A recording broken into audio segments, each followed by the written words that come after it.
Well, welcome to the episode of Innovation Odyssey. We have today with us Dominik Andrzejczuk, who is the CEO of QDC, that is the Quantum Data Center Corporation. Welcome, Dominik. Thanks for having me, Renu. How are you? I'm very good, thanks. I see that you're not in Poland, but you're in another place. No, I've been in the U.S. now for a month. We came out here for work primarily. I'm with my wife. She's experiencing Thanksgiving for the first time in her life. So, we had the whole Thanksgiving experience last Thursday, and then we're going to be heading back to Poland on Sunday. Oh, how lovely. Thanksgiving is very special for those who have been there. So I'm American, so I love the experience of Thanksgiving. And for those who have been exposed to that, it's a different experience. It's kind of a pre-Christmas. It is. And I prefer it to Christmas because there's no gift giving. And so there's no expectations. It's just, you're hanging out with your family. You're enjoying good food. It's the same food as Christmas anyway. And there isn't any of this pressure with, getting the right gifts or, getting your expectations not met. There's none of that. That's why I actually think that it's the best holiday of the year. Christmas being a close second, of course. So I always like to introduce the guest to the audience, and being a startup founder, the power of the elevator pitch, the 30-second pitch. And I love to know who you are and what you do. Gosh, 30-second pitch. Wow. I don't think I've ever done an intro in 30 seconds, but I'm going to do my very best. So I'm a physicist by training, an engineer by trade. I started my career straight out of university into entrepreneurship. I founded a fintech company, moved to California, raised some money from Plug and Play Tech Center back when it was only just one center in Sunnyvale. I know you guys have Plug and Play now at the Basel offices. They've expanded quite a bit. I then went into VC, worked in VC for a little while, worked for one of the founders of Yahoo. We made the first investment into Rigetti quantum computing, and that was my whole introduction into the world of quantum computing and HPC. Moved back to Europe, specifically to Poland in 2018 to start my own fund because I wanted to invest in more quantum computing companies, and I did 2 investments out of Oxford University, so 2 spinouts. And then last year I founded my own quantum computing startup in the software space, specifically where we deal in optimization.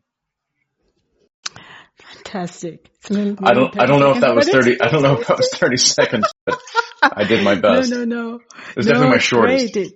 It's great. When people speak, I like to listen to the sound bites because it helps me focus. And it's a few things because I'm quantum too, so it came to my mind, physicist. Then I saw the switch between startup founder and VC, and I love that. Right. So I think I have a question. Where does your heart lie? Are you a startup founder? Are you a VC? Yeah, definitely a startup founder.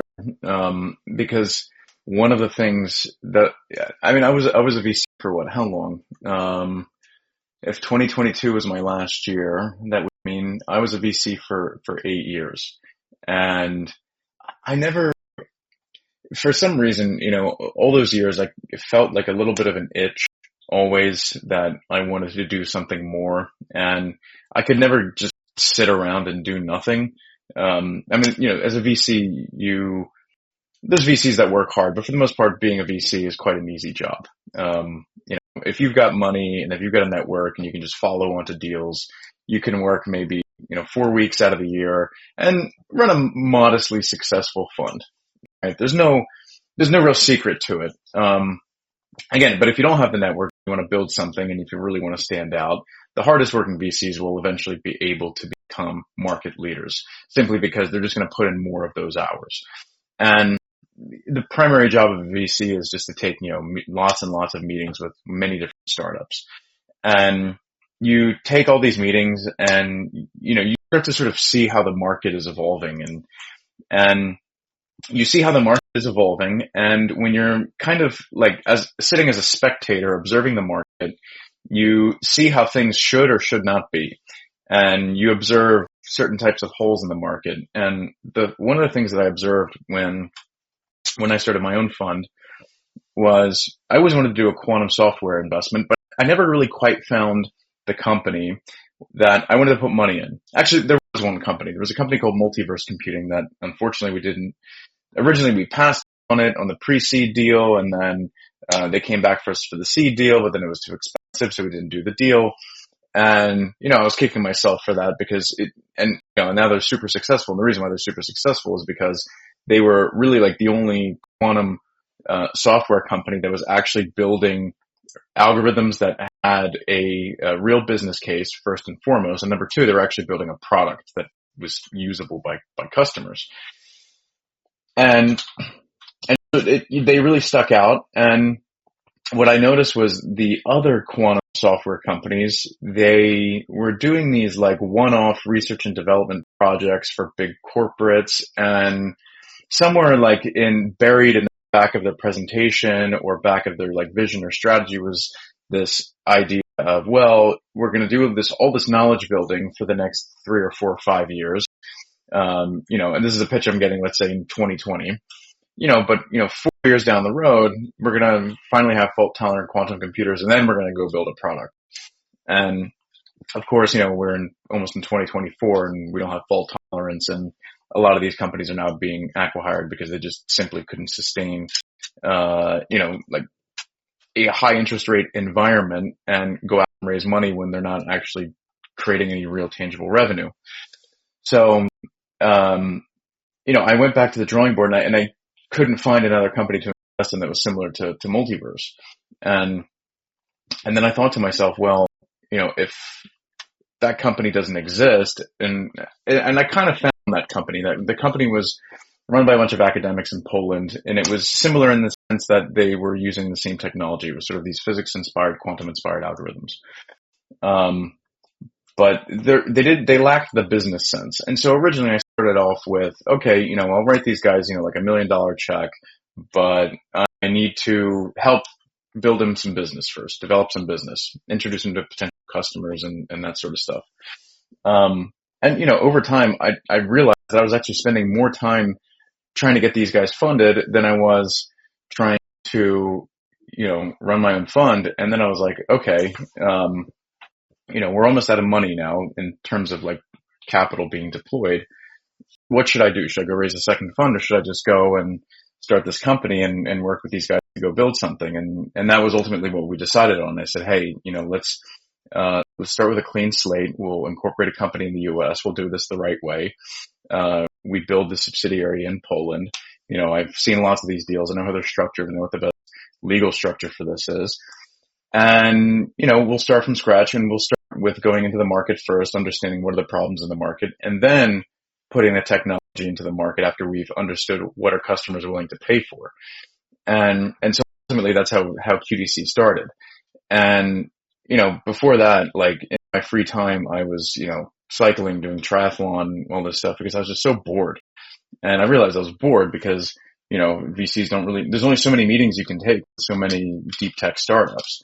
And I prefer, I'm a bit of a stress junkie, so I prefer to have a little bit of chaos in my life.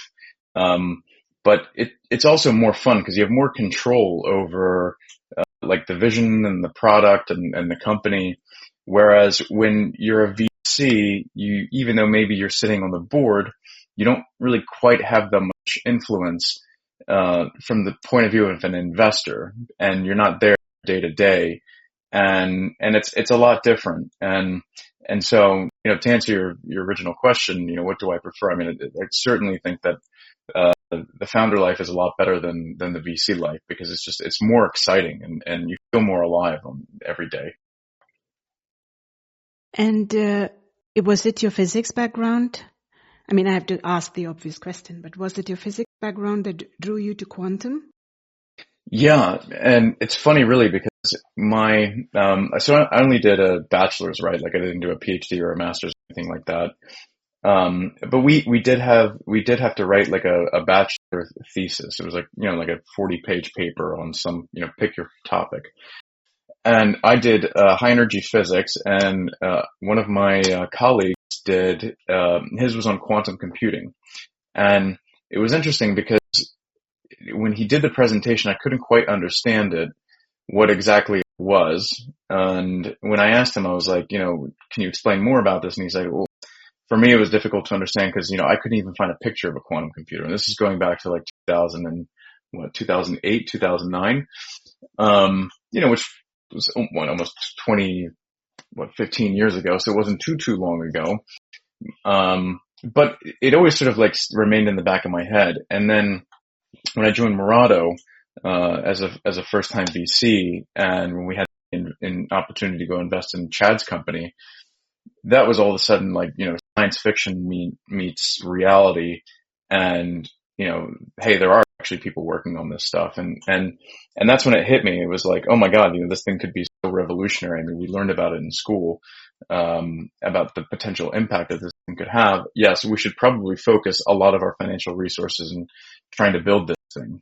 Even if we don't have that much of a financial return, the impact this could have on society is something worth fighting for. And so, yeah, so specifically, I remember exactly where I was when, when my colleague was doing this presentation for his thesis, and it always remained with me.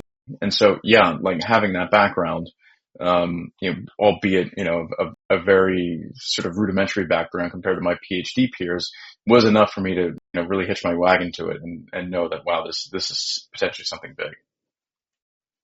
A lot of people, many listeners, they won't know what quantum is. And would you be able to give in maybe 1 or 2 minutes what it means to someone who doesn't know and is curious? Yeah, I have a soon to be 18-year-old brother here with me. We watched Oppenheimer together over the weekend, and he wants to study physics because he really enjoys math. He really enjoys the sort of the art and the music of physics and mathematics. And there was one quote from the movie that I think did a really good job at explaining what the heck it actually is, and that was the scene where J. Robert Oppenheimer, meets his future wife, and he says to her, the laws of quantum physics are so bizarre. Imagine the fact that more than 99% of everything that, you're touching, and they were touching the cabinet, they were touching each other's hands, is actually just empty space. And the reason why we think that it exists and that it's, a tactile thing is because there's this sea of probabilities that define its shape and chemical properties and all this kind of stuff. And the point being is that quantum mechanics is such a, what's the word? It's so unintuitive that you have to begin with just that simple statement, in that, yes, we're just these pockets of empty air that actually don't look like empty air, but the reason why we exist is because this strange quantum mechanical property of nature actually being probabilistic and not deterministic, that then, you go deeper down the rabbit hole. But ultimately, that's the fundamental concept, is that nature, which we think we have a full grasp, but we actually really don't. And rather, we live in a world of probabilities, that when you get down to the subatomic level, you can actually see how those probabilities collapse into whether being deterministic or probabilistic, and actually defines the reality that we live in, which is why right now computers, the way that they're designed, is a massive bug, because classical computers compute deterministically, and so we need a computer that can compute probabilistically. And is that what QDC is trying to do? Well, QDC, what we're trying to do is, we believe that the future of compute is not just in, so like I mentioned before, a lot of these quantum computing companies, software startups that have been around since 2018, they thought that fault tolerance was just right around the corner, but it turns out that it's not. We're probably like 10 or 20 years away from fault tolerant quantum computers.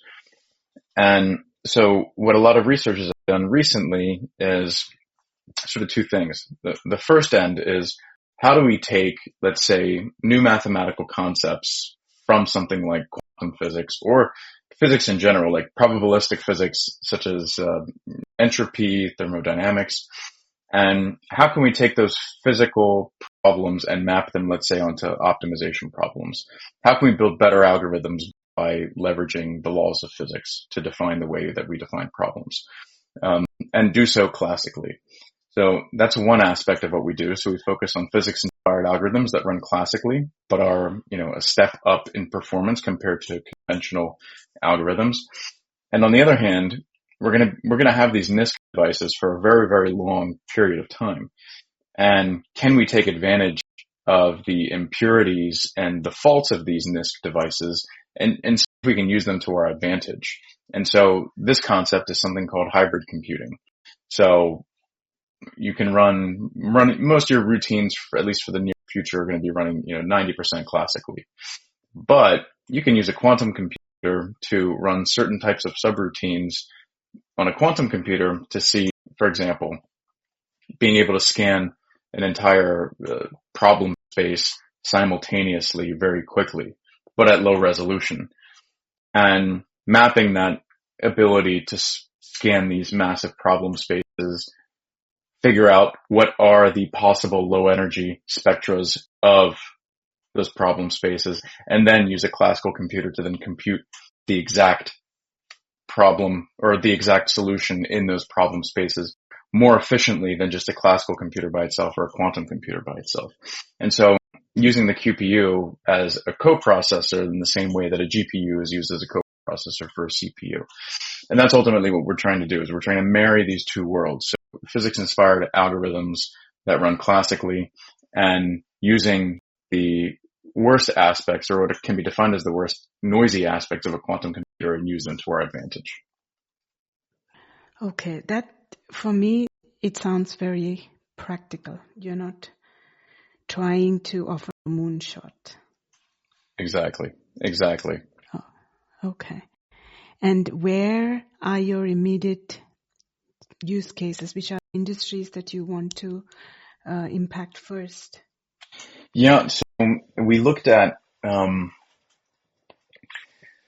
we sort of went, when we started this whole journey, we wanted to go after a market where no product yet exists, because it would be more easy to compete in a space where there are no competitors, because the problem is, let's say, is insolvable, than to try and compete in a very crowded space with solutions that are just good enough. Because sometimes the good enough solutions with a lot of great marketing and sales end up being the winners. So we wanted to stay away from that field. And what we found was, one area of particular interest was in the field of logistics, supply chain, scheduling, transportation, and one really interest within that sort of subspace, so within transportation alone, what we found was companies like railway companies or airlines, they've been using algorithms for decades to do planning, whether it's planning their fleets, planning their schedules, their crew, their maintenance. A lot of that stuff is done well in advance, so either years in advance or quarters in advance or months in advance. And they run these algorithms for, sometimes 3, 4, 5 days, sometimes even weeks. So they find the optimal schedule or the optimal, crew assignment for different types of aircraft. And it exists, it works well, and nobody has a problem with it. But now on the day of operations, when your trains are out running, your flights are out flying, and your everybody is assigned to the aircraft that they're supposed to be assigned to, if something happens, a disruption, inclement weather, and you've got the entire eastern seaboard that's grounded, you then have to go back to the old-fashioned decision-making process of, humans at a control center behind a computer screen and making phone calls. And the reason why that exists is because the underlying computational complexity to do or solve these problems optimally in a very short period of time is impossible, or in computer science parlance is NP hard. And so what we looked at is, okay, we now see that there's a particular segment of the market where Machines have not been able to conquer this yet because machines just aren't powerful enough. So we decided to stick just to this one very small vertical, and then we analyzed, okay, well, what's the market impact of this vertical? We found out that in 2022, so last year, the total amount of money that was wasted on excess fuel, crew, maintenance, totaled to around $12 billion US, and just in the US. So this isn't a global figure. This is only, the biggest market in the world. Now, $12 billion, I mean, if you can even optimize that by, let's say 1%, that's $120 million annually. And so you can do something with that market, right? You can actually make a marginal impact actually translates to something that can be material for any business.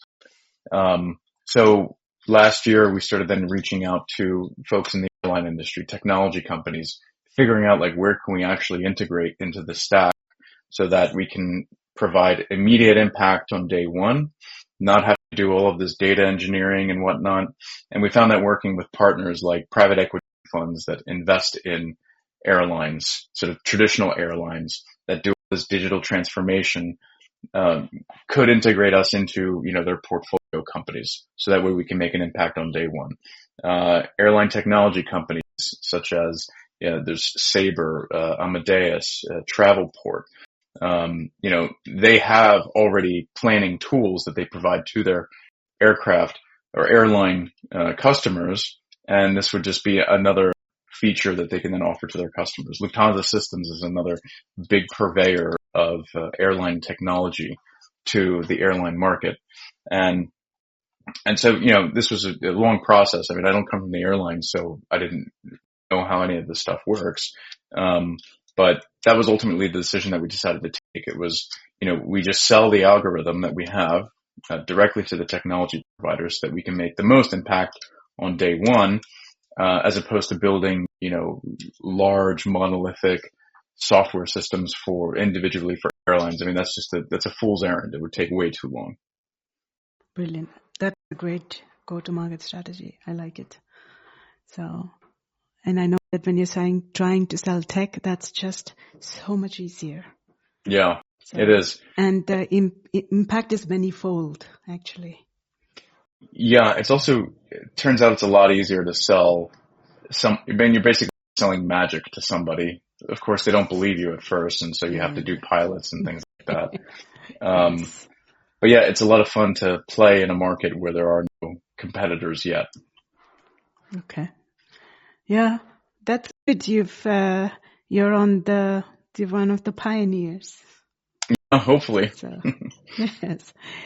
And so to another topic which interested me when I knew you from the beginning is being an American and then moving to Poland. Yeah. Right. I would assume you were born in the States? Almost. Off by 9 months. I was born in Poland and I came to the U.S. when I was very, very little. But yeah, I'm in all respects an American for sure. And then you moved to Poland. When was that? It was May of 2018.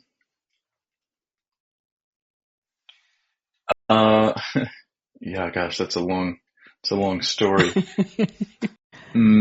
Well, when I started my career in tech, I basically I took lots of computer science classes and whatnot, but everything you just sort of learn on the fly as an engineer, as a software developer.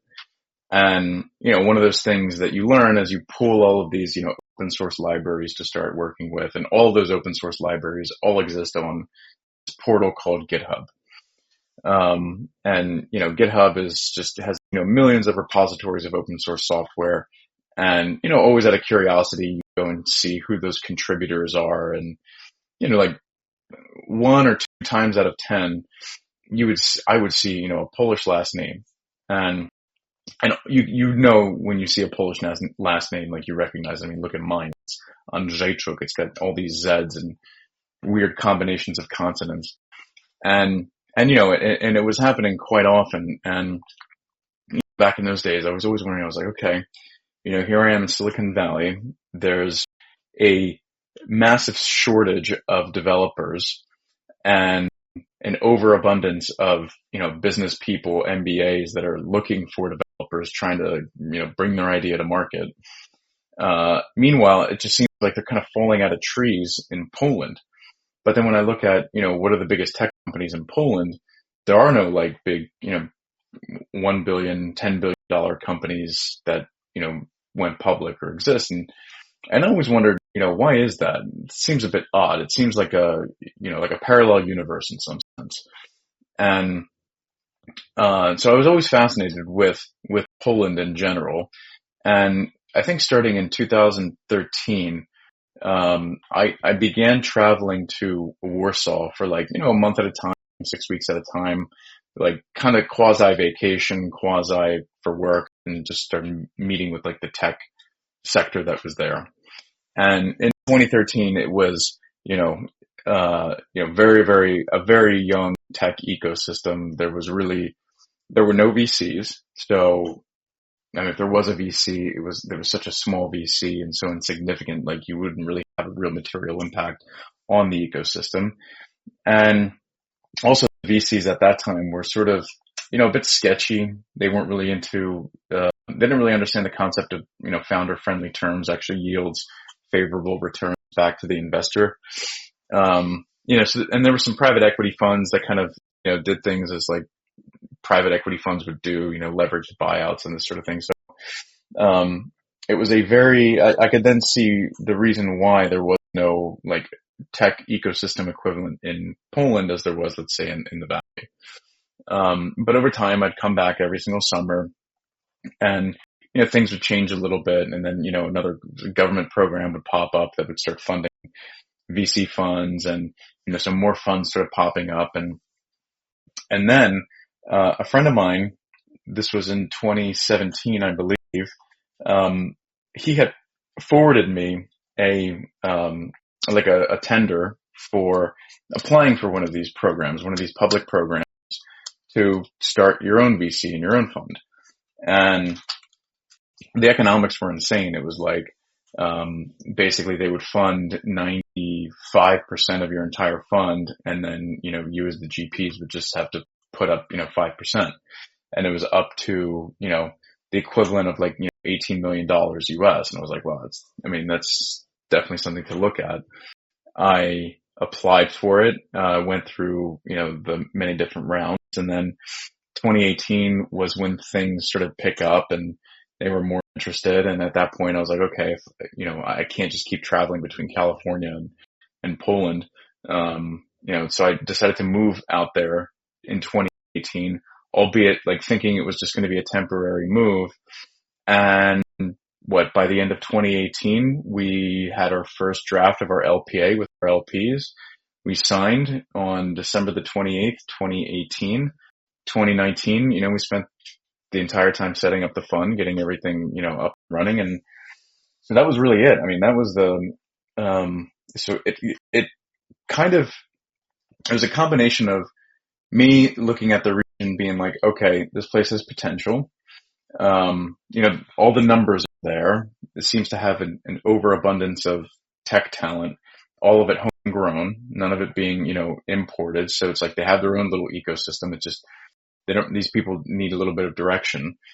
And my thesis at the time was, well, if I can provide access to, let's say, Western markets to sell deep tech products, then, I could invest in these founders, get a good discount and, help bring them to market.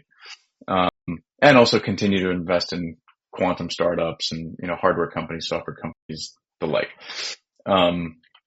But then what I began to realize is that actually, there's the overabundance of business talent that is in Silicon Valley is that I actually underestimated that grossly, because now being in Poland for several years and learning about the ecosystem, you begin to realize that, well, engineers will sell themselves as engineers and they'll sell their products as engineers. And you don't really want an engineer doing your sales pitch or even sometimes in pitching to investors, because Um, you know, engineers have to be pessimists by nature, and they also cannot go beyond themselves to embellish a little bit and kind of oversell themselves.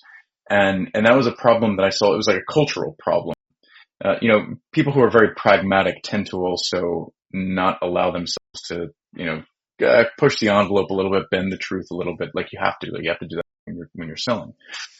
And ultimately that's also what brought me back to entrepreneurship, was because I looked at, you know, basically trying to find or import CEOs from the US and plug them into Polish companies, but nobody wanted to do it. You know, because it's a radical change. And so I was like, okay, well, I have to, you know, kind of take this thing for a test drive myself and then see, you know, what kind of lessons can I learn that I can then convey to the rest of the community. And so, you know, I still do a lot of this outreach with, Polish Americans and the Polish community. I set up a foundation that helps Polish Americans repatriate back to Poland, you know, get their citizenship, you know, help them with paperwork. I'm working with a law firm. The law firm is doing pro bono help for, you know, a lot of these expatriates to come back and get their Polish citizenship. And then, you know, the whole idea is I would like, you know, write them a $25K check just for them to get up and running, you know, get a little bit of equity and then invest in these sort of founders that have Western experience in, you know, sales, marketing, the soft skills that is actually not really in abundance in Poland. And so ultimately, I'm obviously going to stay in Poland because I think it's, you know, as far as any of the global economies are concerned, I think it's the one that has the most promise. You know, the Polish universities, Polish secondary schools continue to crank out, you know, more STEM graduates. So we have our own homegrown ecosystem where we can recruit from. So, you know, all the data is there and it's just a matter of ensuring that, you know, everything is properly maintained and, you know, that there's some decent leadership behind this and also creating the means to bring in, you know, those soft skills back into the country so that you can then invest in that next generation of successful entrepreneurs. I really love that. And I think about doing something similar for India, but like India, their startup community is so vibrant. You know, it's just the country is huge. And I think just because you have 1.34 billion people, you have to hustle to survive. Yeah. So sometimes I think, what am I going to do? You know, they do it on an everyday basis. Yeah. But I see exactly what you mean about how the talent focus is different in Poland and the US, and you're trying to sprinkle the best of US into the best of Poland. I really love that. And so I want to ask this other kind of off question is, do you think you're an entrepreneur or an innovator? Someone asked me that and I was really taken aback. And I spent a lot of time even like trying to explain that to the person who asked me. And so I'm curious, where do you think you lie? Gosh, that's a really good question. Well, let me ask you this. What would be your definition of innovator and what's the definition of entrepreneur? I think that an innovator is someone who sees a problem that has to be solved. And he or she finds a new way to solve it or fixes the old ways and he solves it. So I feel that, or find a new market, whatever. So it's a very solution-focused aspect. And entrepreneur is just someone who just does it. Obviously not without purpose, right? But it's not so focused on this problem so much, but just senses it and just does it and pulls in everything that is around him or her to get shit done. Yeah, this is my explanation. I see. Well, usually the way I think about things, because, you know, I'm an engineer myself, and I always think about things like trying to solve, like if there's a problem problem, like how do we solve it? And also, and maybe it's a little bit of my Polish genes, but as an engineer too, when you have a potential solution or candidate of candidates for solutions for a particular problem, I also, you need to criticize those solutions, and you can't have this wishful thinking. And so some may see it as sort of like, what's the word? Like very, God, I'm blanking on the word. It's such an easy word. Cynical mindset. But I mean, if you've ever worked with engineers and, you're trying to solve like a technical problem, like every engineer would just rip every single solution you have to shreds, because you need to make sure the damn thing works, right? If you're going to build a bridge, it better not fall. So, with that aspect, yeah, like I sort of see everything as like a problem, and I'm like a hammer always looking for a nail. And in that respect, I think it's more of the innovator mindset, because I also, when I love it when somebody says like, yeah, we did that before, it's not worth trying, because I think that then that means that, oh, well, there's less competition and they haven't just looked hard enough. And so that means that we have to try harder and innovate it. Or maybe it's just, we have to completely think outside the box. And whereas I believe an entrepreneur is somebody who's more like, they can turn a business into anything. Like, and usually these types that, in school they were selling calculators, and then they would go on to high school and they would learn how to, take advantage of the school internet and sell something else. And so it's more sort of about like money. So entrepreneurship, yeah, more about thinking on how to, shave off $1 or make a quick buck, either, through door number 1, door number 2, whereas an innovator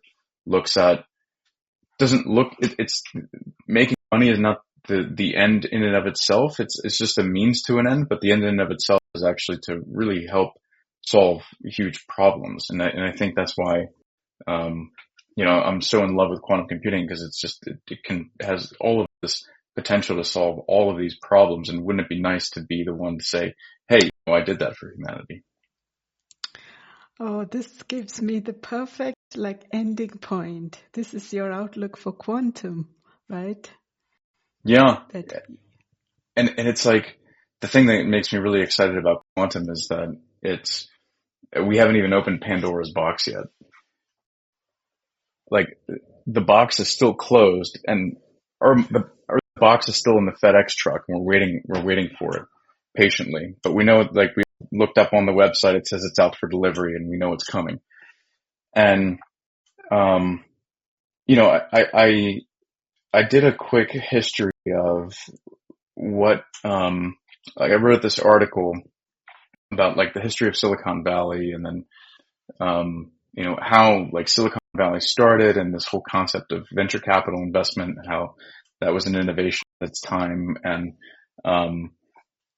when you're, the guys at Fairchild Semiconductor who, left Fairchild, started their own company, and then, invented the integrated circuit. And it turned out that the integrated circuit was actually sponsored by, at that time by, the Air Force, before NASA was even a thing, because John F. Kennedy announced that we were going to put a man on the moon, and we needed to figure out how to put all this, compute into this tiny little box. Back in those days, the people that were working on that project were counting individual bits to figure out how to solve problems. And we're doing the same exact thing today, except with quantum computers. Like, we're counting individual bits and trying to make sense of them.